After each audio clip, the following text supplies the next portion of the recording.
السلام عليكم. بمناسبة اللي بيحصل في الأيام دي لفلسطين، حبيت أفكركم بقصة أشهر سفاح في تاريخ إسرائيل، وهو شارون. إزاي ربنا عذبه في الدنيا، وقصة آخر 6 ساعات في حياته.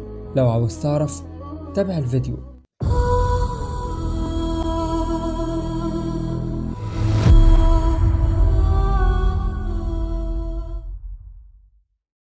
القصة بدأت قبل 6 شهور من عيد ميلاده 78. اتصاب شارون بجلطة قوية سنة 2006، وانهارت فجأة قوته لدرجة إن الأطباء في مستشفى هدساء في القدس نصحوا أسرته إنهم يسيبوه يموت في سلام، بس الأجهزة الطبية الحديثة خلته يعيش 8 سنين بجسمه، يعني ميت كلينيكيا.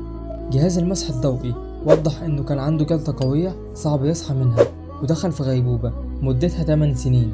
شارون ارتكب مجازر بحق العرب والمسلمين، وربنا انتقم منه. أشعة إكس وضحت إن شارون انتهى أمره، ففضل طول الفترة دي بيتعذب وحاسس بكل حاجة، لدرجة إن مخه بقى في حجم البرتقانة. اللي حصل لشارون إن بدأت جثته تتعفن ويخرج منها الدود وهو على السرير وحاسس بكل حاجة، لدرجة إن الدود كان بيخرج من دماغه، فاضطروا يحطوها في كيس بلاستيك عشان ينضفوها.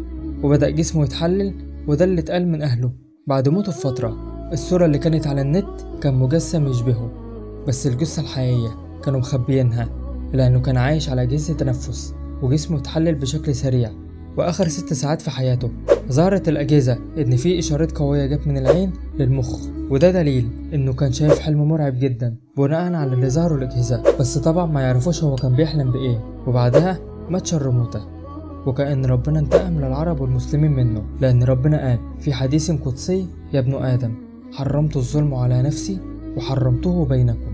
طبعا أنا نشرت لكم الفيديو ده يمكن يبرد ناركم بسبب اللي بيحصل في فلسطين، فطبعا القصة دي بتوري لكم إن الكل ظالم نهاية.